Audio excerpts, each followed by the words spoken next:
May I request everyone to kindly be seated so that we can proceed with the session further? Okay. Are you giving the thematic? Yeah, that's right.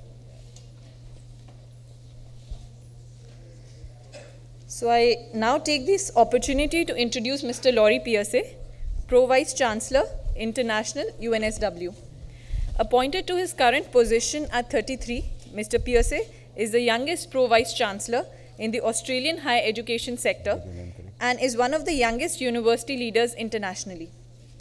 Prior to his appointment, he led the development of UNSW's China and Indian strategies. He is a board member of the Australia-India Institute, a member of the Group of Eights International Strategy Group, and chair of the board of Confucius Institute at UNSW. It's an honor to have you here, sir. I would request Mr. Pearcey to deliver the thematic address.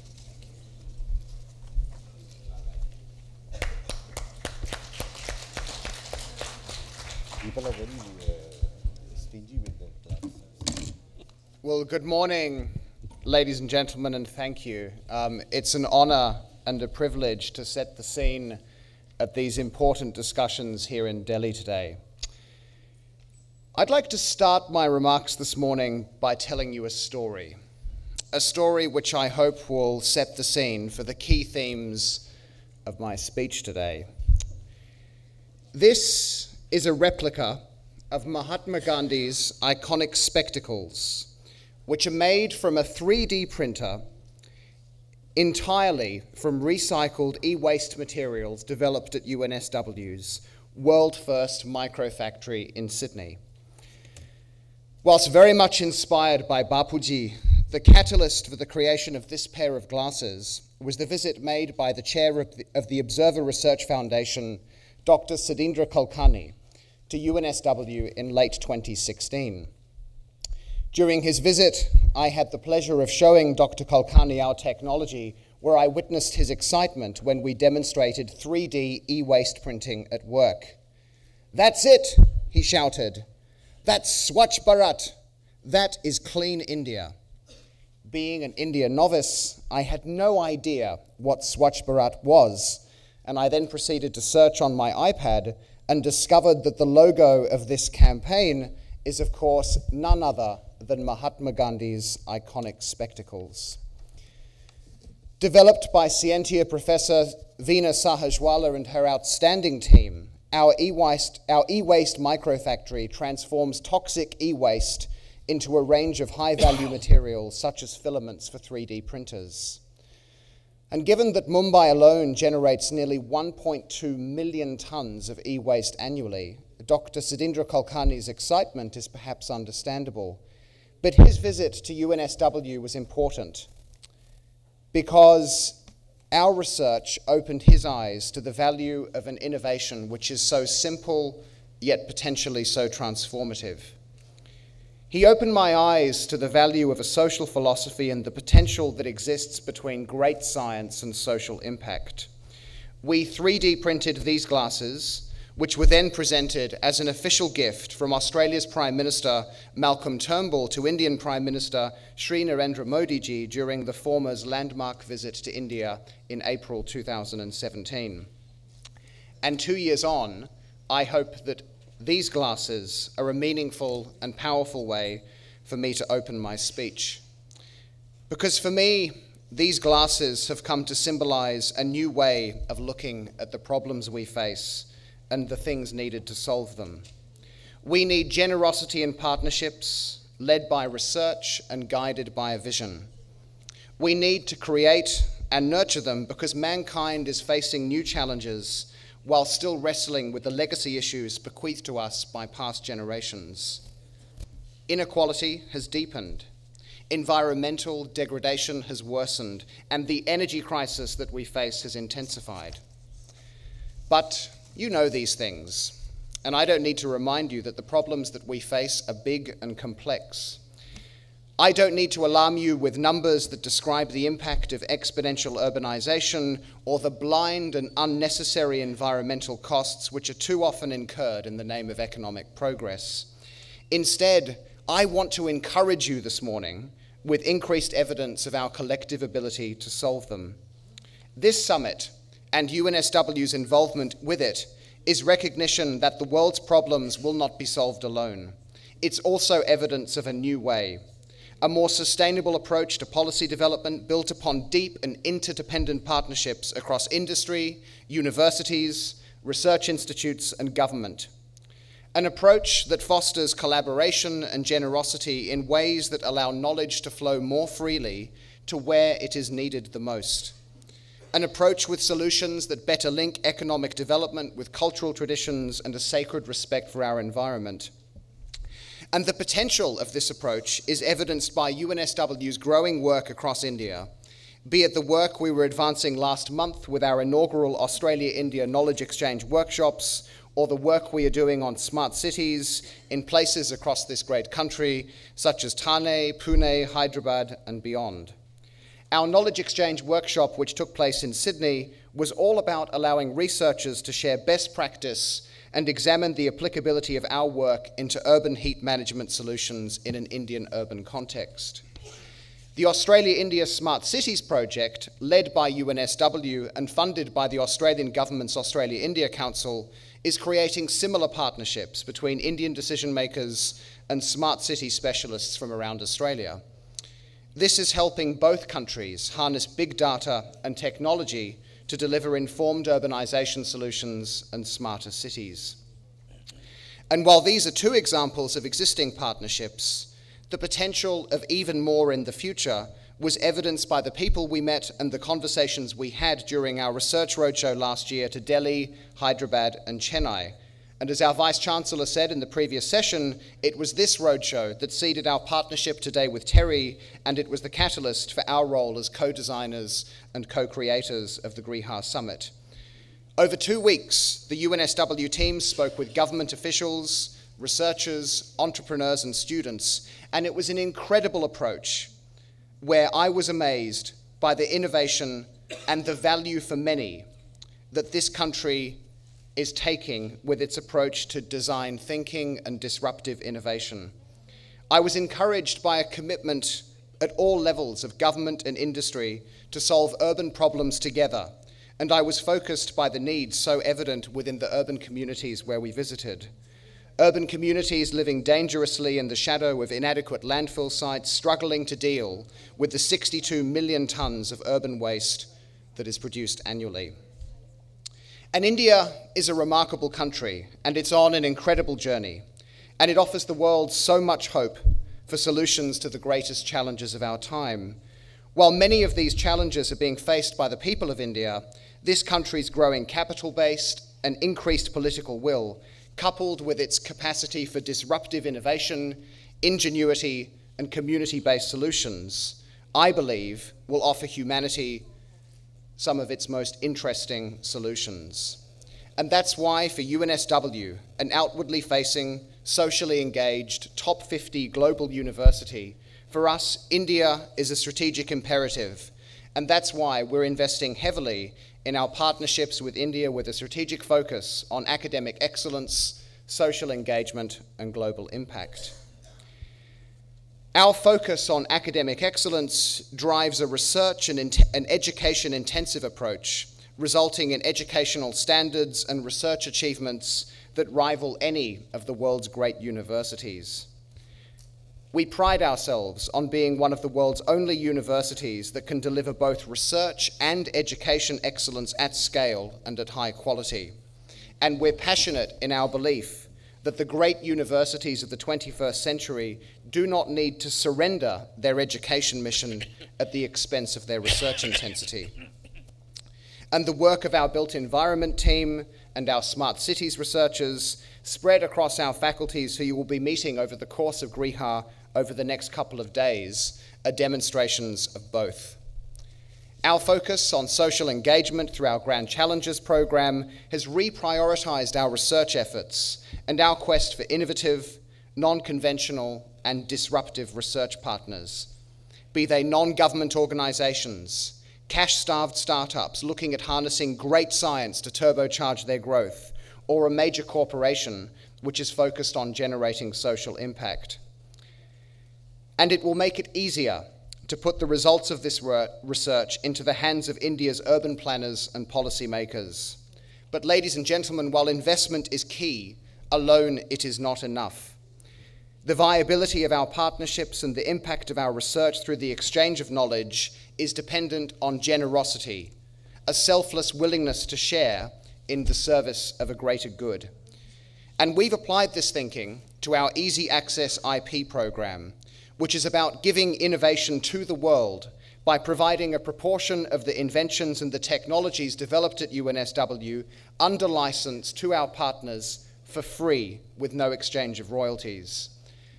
For too long, knowledge exchange has been limited by an assumption that it's the profit incentive that the control of IP offers that fuels discovery and innovation. But this has been disproved. Only 2% of university revenues around the world come from licensing intellectual property.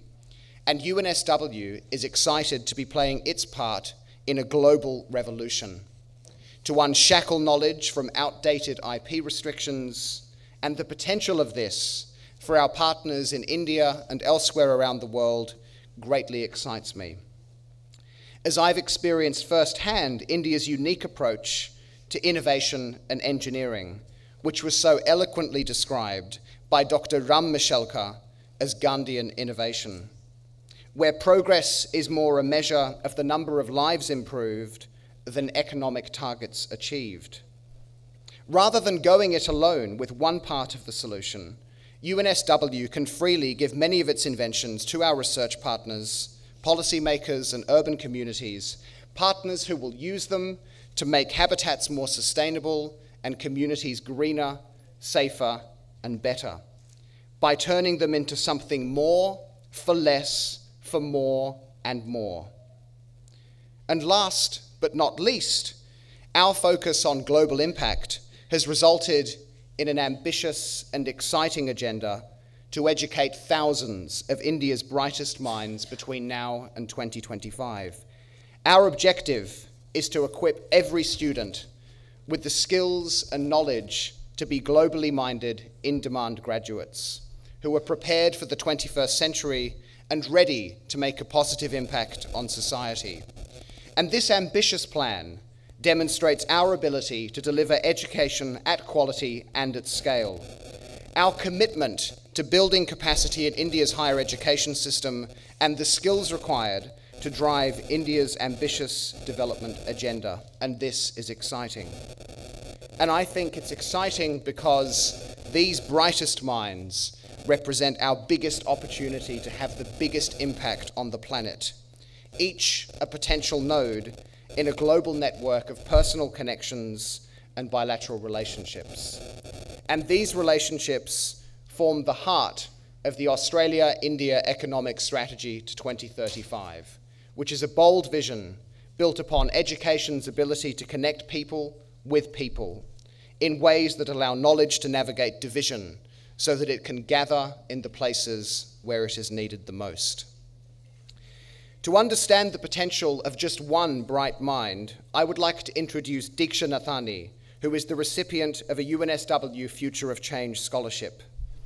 UNSW's Future of Change scholarships are designed to attract India's brightest minds and help them change the world, and that's exactly what Diksha is doing.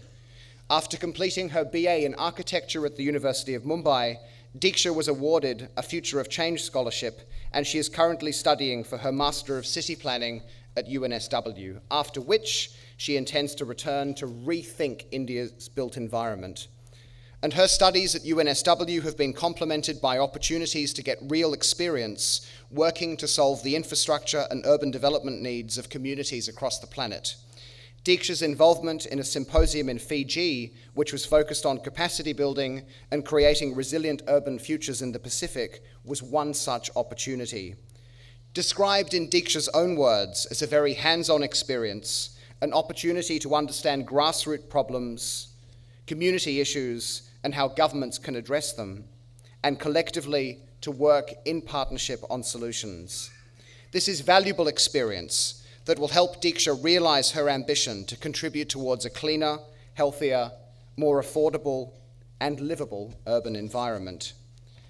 And when she returns to India, Diksha and thousands of others like her, socially engaged, bright minds, really are the future of change for India. A future of change that was envisioned by another. Gandhi's vision of a peaceful world, a more cooperative and non-violent world, and even with his glasses, Bapuji saw no divisions.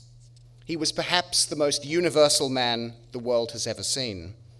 A man who knew that science had the power to connect all.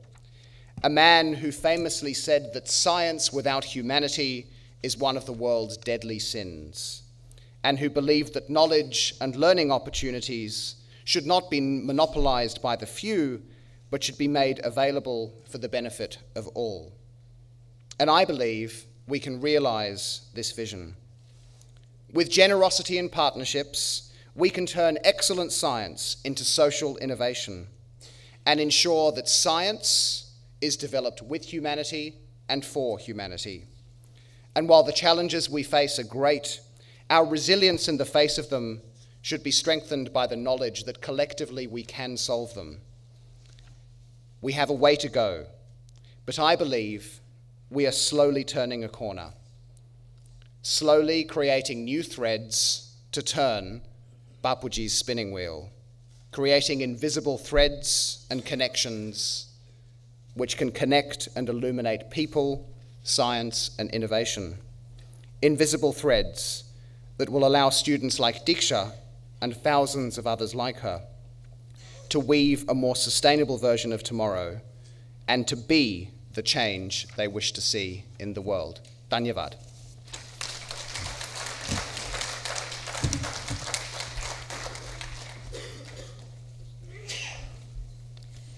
Thank you, Mr. Pearcey, for such a stimulating address. May I now take the pleasure of introducing the moderator of this session, Mr. Atul Bagai, Country Head of UN Environment in India. Mr. Atul Bagai joined the Ozone Action Program initially as a training officer in 2000. Before that, he worked as the Ozone Cell Director at the Ministry of Environment and Forests, Government of India. Mr. Bagai has worked in a variety of fields and policy level assignments at both federal and provincial levels in India. We are pleased to have you here, sir. Let me take the opportunity to introduce our panelists for the session. Our first panelist is Mr. Aditya Bhutani, Director and CEO, AIS-GLASXPERTS. Mr. Bhutani has been associated with AIS-GLASXPERTS from 8 years, which deals directly with high net worth clients and handles everything from design till installation. We are privileged to have you here. Our second panelist is Professor Dr. N.K. Bansal, Sintex Chair Professor, CEPT University, Ahmedabad. Professor Bansal is a Sintex Chair Professor and is Principal Investigator of Indo-US Project, CBIRD, on energy efficiency in buildings since January 2010. He has made extensive contributions in renewable energy applications, energy efficiency in buildings, energy planning models, and environmental analysis of energy system fields, as evident by his enormous published work. We are happy to have you, sir. Our third panelist is Mr. Sanjay, Seth, CEO, GRIHA Council. Prior to that, he had worked with the Bureau of Energy Efficiency and headed the vertical on building energy efficiency. I would now request Mr. Bagai to take the discussion further. Thank you, and welcome to all for this 10th GRIHA conference, which has certainly been a milestone in this sector in India.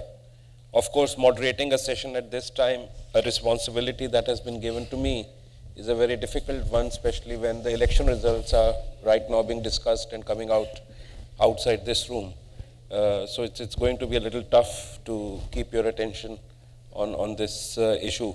But thanks to Laurie for a very inspiring opening speech and setting the tone for this discussion, and especially a couple of points that really touched me was the story you began with, which makes also Gandhiji so relevant to modern India.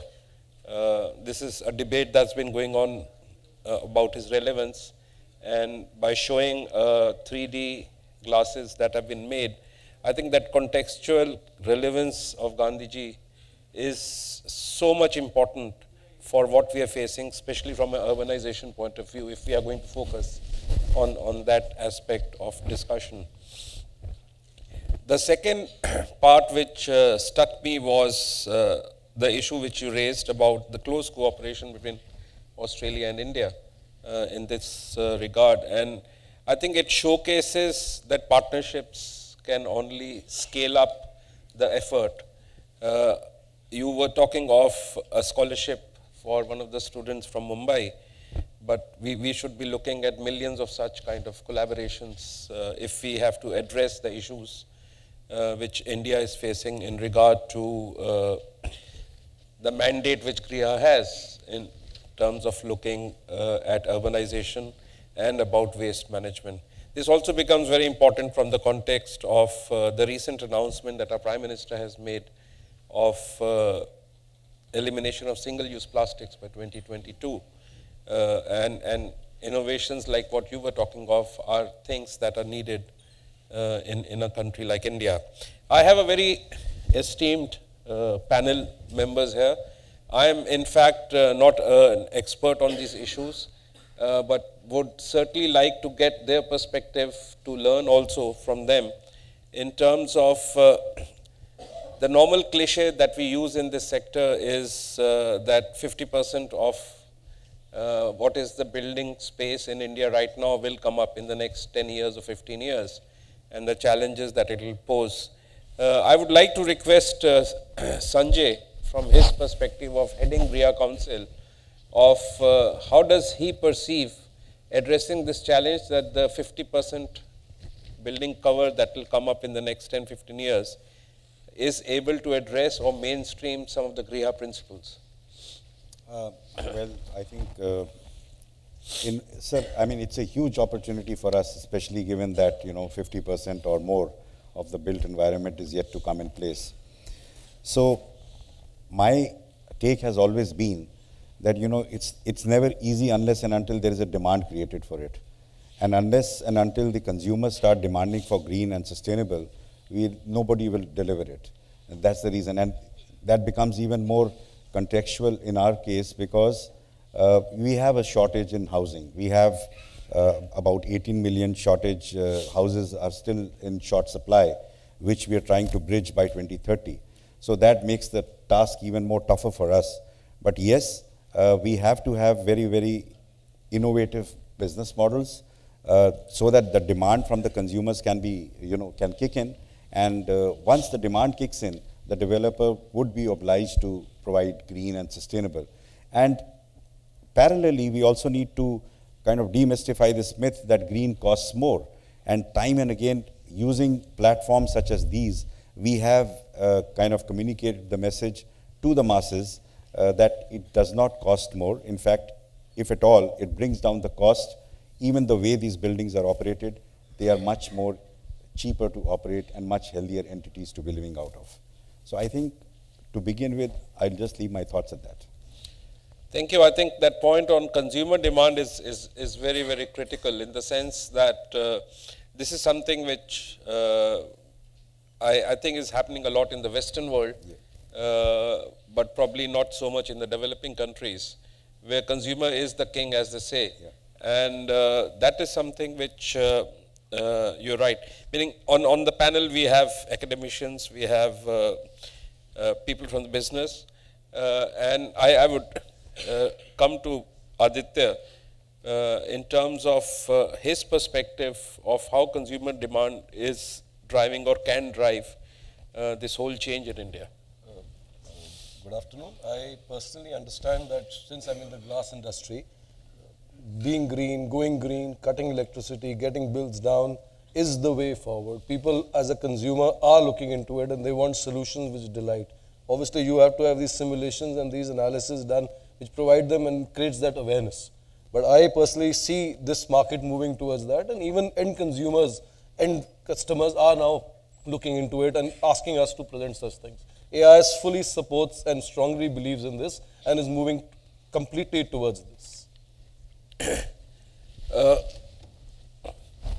I am not sure if customers are still in a space where they are able to demand from the business this whole long fine print that comes in any of the public service that is being delivered. I have come back to India after almost 18 years. I came back after being out with UN Environment, and I must say last 10 months I've been here, have not been very easy in terms of understanding if the customers are able to drive. There is still a lot of focus and from the business side. Correct. In terms of running the game, as they say. And I would come to Laurie to ask him if, from his Australian perspective, how does the customer drive this whole change? A lesson that can be a good lesson for, let's say, for our country. Look, it's a really interesting discussion, and one of the areas that has been perhaps the most contentious in Australian political discourse over the last decade is actually energy policy. And we've seen, you could argue, about 3 or 4 prime ministerial scalps have been secured because there's this debate between coal over here and renewable energy over here and what that means for our emissions reductions. But to your question, and why I start with the politics, is actually what we're seeing is increasingly consumers are voting, perhaps not politically, but they're making consumer decisions and they're voting with their own feet. And we saw just last week data reported in the Australian media that says that notwithstanding what continues to be some of the most toxic politics we've seen in our country over energy policy, households are buying photovoltaic panels and installing them on their roofs at a rate that's never been seen before. We've had millions of solar cells installed on our roofs over the last couple of years, and that's in an environment where the government's no longer providing them with the same subsidies that they once had. But consumers are actually thinking that, hang on a minute here, irrespective of the politics, irrespective of what we're saying with respect to our contribution to Paris, or whether we go above, whether we go below, is that consumers are actually really interested in a sustainable, clean future for themselves. And when it comes to the purchasing decisions that they're making, I think that it's quite illuminating. And so I think that it's the product of a long education piece that our Australian population has had with respect to the benefits of renewable energy. And so, putting all the politics to one side, I think that people can actually see the really significant, not only environmental benefits, but the economic benefits of being green. And to your point earlier, I think that we've demonstrated over many years that you do not have to surrender economic returns or economic progress if you're going to pursue outcomes for the environment. And I think that certainly in an Australian context, consumers are realizing that. No, thanks for that. In fact, that is also the debate going on in India on this whole development and environment. And there are some very good examples in our country where consumers are probably taking the right decisions in terms of their behavior and their purchases, but it's too far and wide, I suppose, at this level. And I'll come to Bansal Saab on the role and power of consumers. Meaning, India, I think, is still too far away from what Australia. Laurie is saying, or what we see in Europe, for example, of green parties driving the political and the economic agenda. I don't think we have reached a stage. We have had stray cases where environment has led to certain election results in some cases, but it's still not a movement where we can say that yes, the green parties will drive the environment and the political agenda. What do you think, how can the consumers be more strong in terms of policy making? See, the awareness of the public has to be increased, and we have to be relevant to the atmosphere which is prevailing in this country. And we can learn a lot. I will come back to the cooperation from the cooperation. In fact, when Dr. Sanjay Seth invited me, I asked him, why me? He says, you have the vast experience. This I agree, because I started cooperation with Germany in 1975. Until 2 weeks back, I was still lecturing in Germany. So it is in my 48 years of academic and professional experience, I have 43 years of cooperation without any formal institutional MOU. And this cooperation is sustained on the basis of relevance, confidence, mutual respect, and shedding of the egos. It has produced results which have been taken, because if you have a good product, you don't have to market it much, like mobile phone. People may not like to buy a jean, but will like to go for a smartphone today. However, if the product is not good, you may have whatever efforts you make, it is not going to attract the market. So first of all, the product has to be attractive. It was in the year 1980 that we had a joint project with Germany on developing climatic zones and rural housing in India. And that produced wonderful results for a sustainable habitat. And they were taken about 20 years later for developing energy conservation building codes. The same data was used for energy conservation building codes. In fact, the GRIHA Council, which is now the Terry Department of Sustainable Building, took a lot of information from that and developed. That cooperation also resulted in many more cooperation with German institutes, like Terry itself had a cooperation, and MNIT Jaipur, IIIT Hyderabad, IIT Mumbai, and so on. So it depends, when the cooperation brings you results, then it becomes effective. You can learn a lot from cooperation. In fact, 2 weeks back when I was in München, there was a small university, Hamburg University, in a village. I asked, why are you having universities in a village?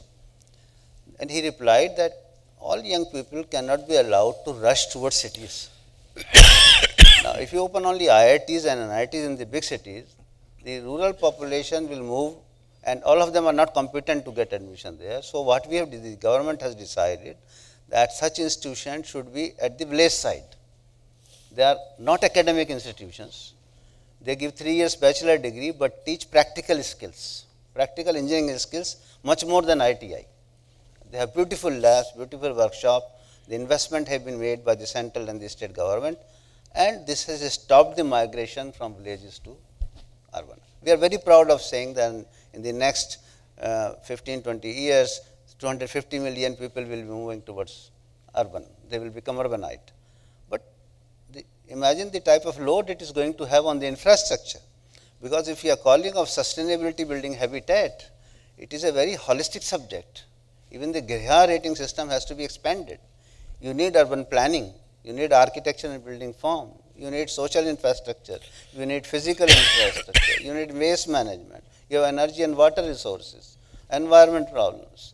So unless until all these combined and put together, and in that sense I will try to point out the research which was done in the Cambridge nearly 35 years ago, where the Martin, now it is called Martin Center, he is no more. Professor Martin had asked the mayor of the New York that give me a part of Manhattan and I will reduce the 21-storied building into 7-storied without compromising on density.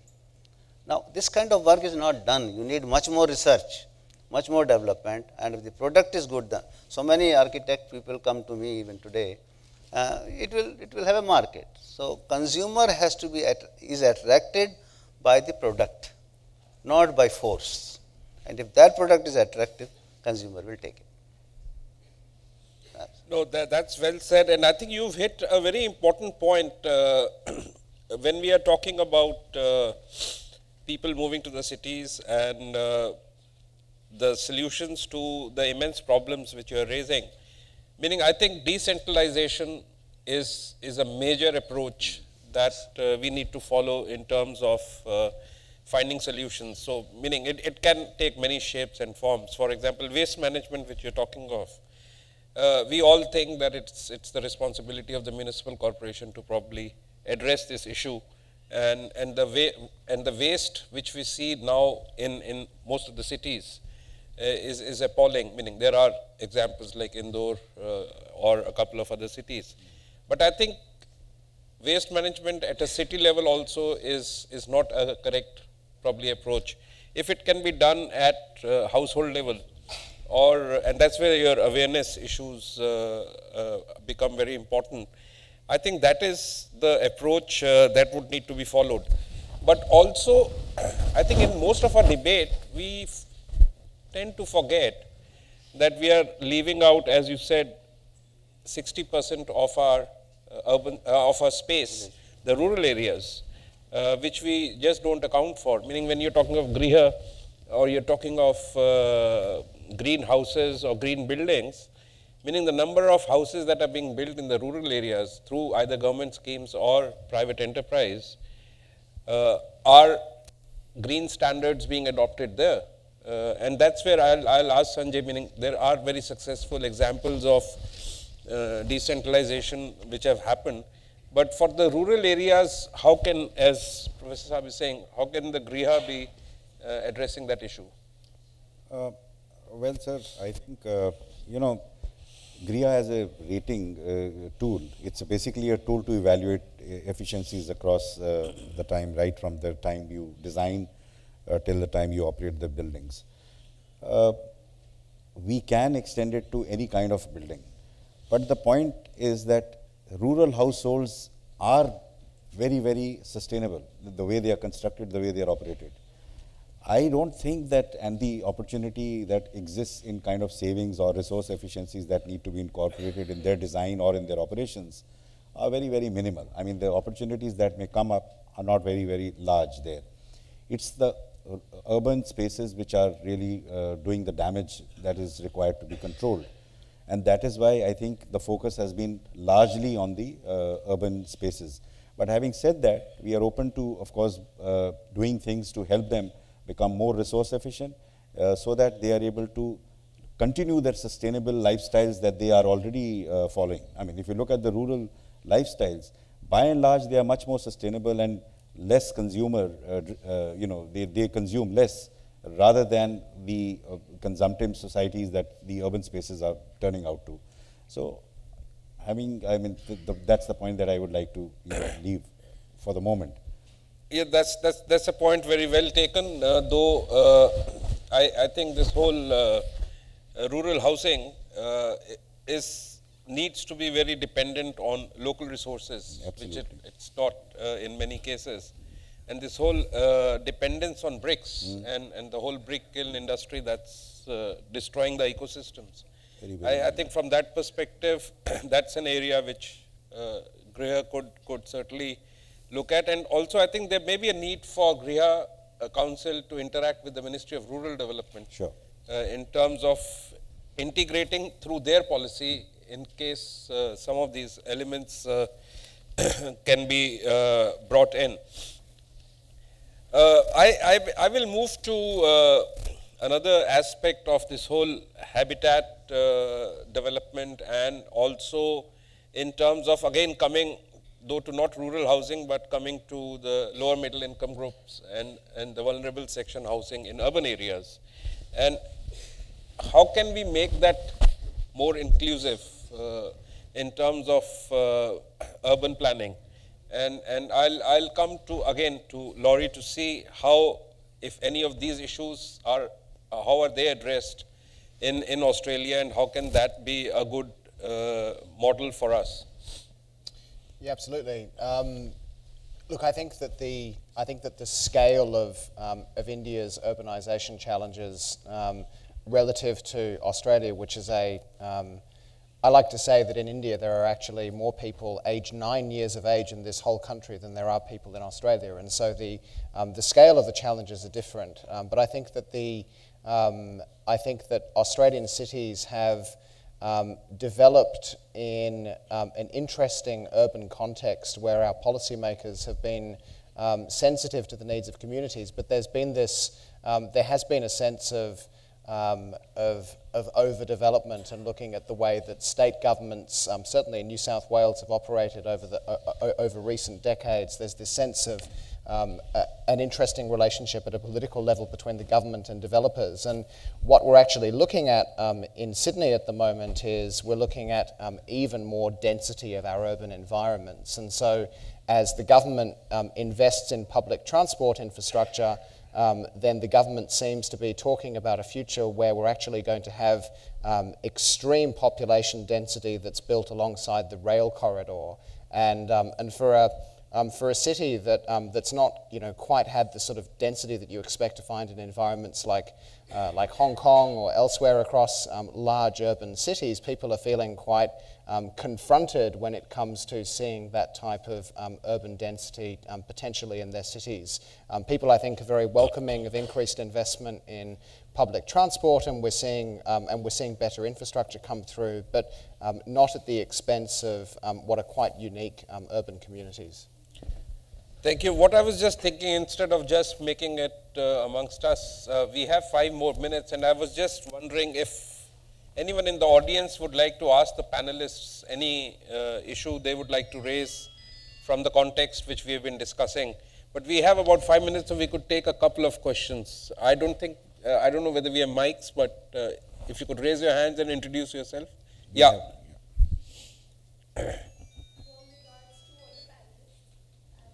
Could you take a mic?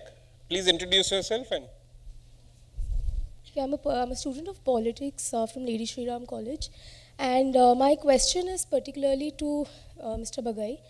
So we have seen, I'm particularly intrigued by this trend which is taking place in our country, that is India. There is an overlap between political institutions and the current environmental policies in place.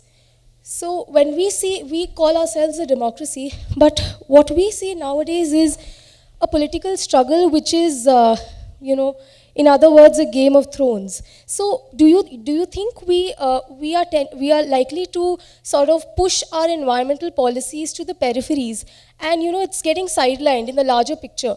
And how do we rectify this problem? Is it a problem? Do we need to revamp our educational policies, or do we introduce certain rudimentary concepts of sustainability to school students? How do we get there?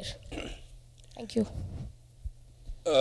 I would just say that I think India is becoming very fast at a global level a model where environment and development are 2 distinct entities. That notion is now vanishing. In India probably is trying to develop a model where both can coexist. You're right, there are challenges, policies, awareness, and all will help.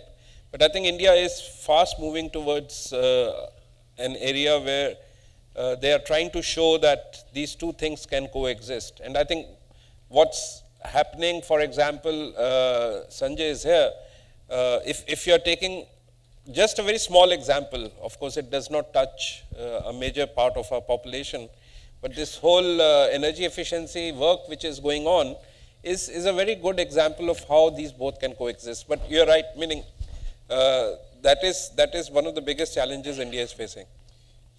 Yeah, you would like to say, Laurie? If I may contribute, and I think that was a really fascinating question. I think India has actually got a really exciting opportunity right now.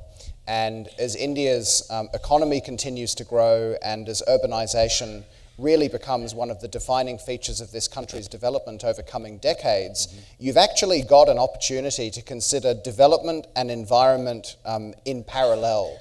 And many other countries that have gone down this journey, they've not had that luxury. And if you look at, I spent close to the last 20 years working in China, and if you look at the development versus environment dichotomy that the leadership has faced there, for the last 40 years of China's development, it's been economic development without really any consideration of the environment. And now you're seeing communities which are actually rising up and saying, I don't want to live next to a polluted river. I don't want to live in a smog-filled city that's causing lung cancer in my communities. And so middle-class people are actually, rising up, and they're saying, actually, we do need to have a better future. And so India, as you embark on this really exciting phase of economic development, and you've got the opportunity to lift hundreds of millions of people out of poverty, you've actually got the benefit to have the conversation as a people and say, we can talk about economic development, absolutely, but it does not have to come at the expense of the environment. And there are so many innovative technologies and powerhouses of research and education and really intelligent people across this country who can ensure that actually India can have excellent development outcomes over here, but it doesn't have to come at the expense of environmental degradation. And that's an exciting opportunity, but easier said than done. But thank you for the question. One last question, yes. Hi, good morning. My question is for Mr. Seth. I am Devanshu, I am an infrastructure management professional.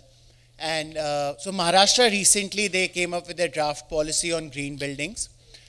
My question to you, sir, is how do you see, what are the implementation related challenges you see whenever we say that we are mandating all the real estate construction in the state to be, to be just comprising of green buildings? That is one. So implementation related challenges. And what are the challenges you feel that our policymakers have, or what would it take to convince them to, mandatory go for green buildings implementation all round? Okay, yeah. So this is an issue. Implementation has always been an issue because policies are very easily done, but it's the implementation where challenges really kind of come in. You talked about Maharashtra. Let me kind of give you what Maharashtra is doing. I think they are really showing the leadership, taking it. They have drafted out this policy, but prior to even the policy being put in place, the PWD, kind of signed up an agreement with the GRIHA Council. They said that all future constructions that they're going to do are going to be green constructions. And there is an agreement which is in place. It's just not an MOU, it's not lip service, but they have a plan in place with a timeline as to how they are going to take it forward. Now, obviously, when implementations, if there is an implementation plan which is put together, it's all about partnerships that need to work, okay? Several people need to come collaborate. There are architects, there are people which is there within the PWD or within the government agencies which are responsible for construction, even on the private side. It has to be a collaborative effort. It's just not that the policy is there in place and it will work, no. Then people start asking that, where are the incentives? So the demand has to be, they need to start kind of reacting. It has to be more proactive rather than, you need to take these steps towards making sure that these policies which have been put in place become successful at the end of it. It takes time. There are, knee-jerk actions really don't work. It takes time. But once you do that, Maharashtra has really got a plan in place, and let me tell you, it's not only for the new upcoming constructions, but this morning when we signed up the MOU with the PWD, they've also got their existing buildings which they are looking at to make them more efficient, okay? So I can maybe offline tell you more about some of these things, but in the interest of time, I just like to limit it at this moment here, okay? Thank you, Sanjay. I think I'll wind up this, but before doing that, I'll just ask the panelists if in a minute they would like to give any concluding remarks in this. Bansal sir? Basically, yes, the concluding remark is that research is never ending, and the technology is also doesn't get frozen. So we have to keep on making efforts for new technology development and for new R&D work. And in this area of sustainable habitat, buildings are only one component. You have to see so many other components. Buildings are whom? You have business people, you have service people, you have educational institutions, you have administration, and these spaces have to be so distributed that it puts least burden on the infrastructure and the environment. And those rules, laws, and regulations have not yet been formed or even not have been evaluated. Now, the best example you can see the Latvian city of Delhi. The Britishers who planned it, you have government offices very close to the President House, you have Parliament House, Minister's bungalows very close by, the business center in Connaught Place. So only if the population grows 10 times more, then you have to evaluate this principle for that kind of population. You have to be ready for that kind of population. So this work should keep on going, where building architecture has to be correlated with the urban planning and space distributions. Well said. Aditya, would you like to? With all the experts sitting with me, being in a business kind of a role, I can just add that the industry and the business completely supports this, and we are working towards creating awareness, and we are for sure going to do our level best, which we have already got new products and new things lined up with. So that's how we're going to take it forward. Sanjay? So we have a task at hand. We are going to make sure that capacities that are lacking in the country will get created, and we will deliver green. That is what we stand for. Yeah, that's a very optimist note.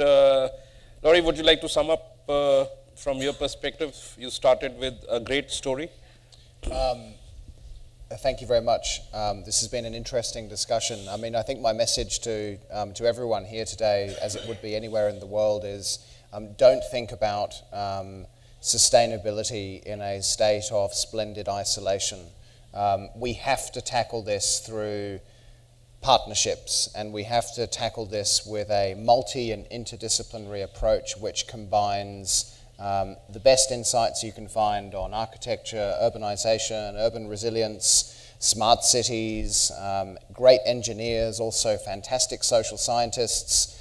We should also think about the global and public health implications of sustainability challenges. And it's really important that as a community we don't fall into that tried and trusted trap of getting into a silo and thinking about it from the prism of our one discipline. And just being as open to partnerships and as generous as we possibly can with the partnerships that we strike, I think that we have an optimistic, green and bright future. Thank you very much. Thanks a lot. Thanks to all the panelists. I think one big message for all of us to take is we have to build partnerships, and that's the pinnacle for moving forward on sustainability issues. Thanks a lot.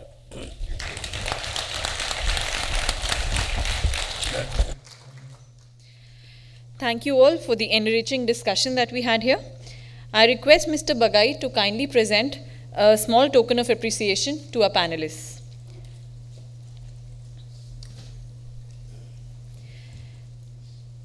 These paintings showcase Gond art, which comes with the belief that a good image brings good luck. The Gonds are major tribal communities of central India. The artists have used natural colors derived from charcoal, colored soil, plant sap, leaves, and cow dung. This mystical art form is created by putting together dots and lines.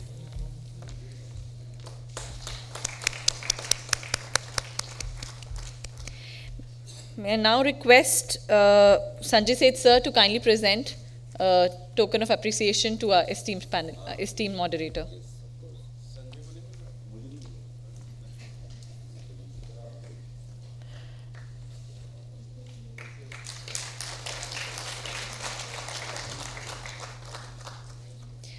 Thank you, sir. May I now request everyone to gather in the Hub and Charminar area where tea and coffee shall be served. After the tea, we have 4 thematic tracks. The venue for the first track on sustainable materials and technologies is Jacaranda Hall, which is just adjacent this building. The second thematic track on policy frameworks for sustainability is at Juniper Hall, which is across the lawn. The third thematic track on air pollution, a call for urgent actions, is at Tamarind Hall, right across the lawn again. The fourth thematic track on inclusive development is at Amaltas Hall, downstairs. May I kindly request you all to assemble at the respective halls at 12 p.m. sharp for starting the next sessions. You may connect with us through social media by following our Facebook, LinkedIn, and Twitter page. Please use hashtag GRIHA for all and hashtag 10GS while tweeting. Thank you so much.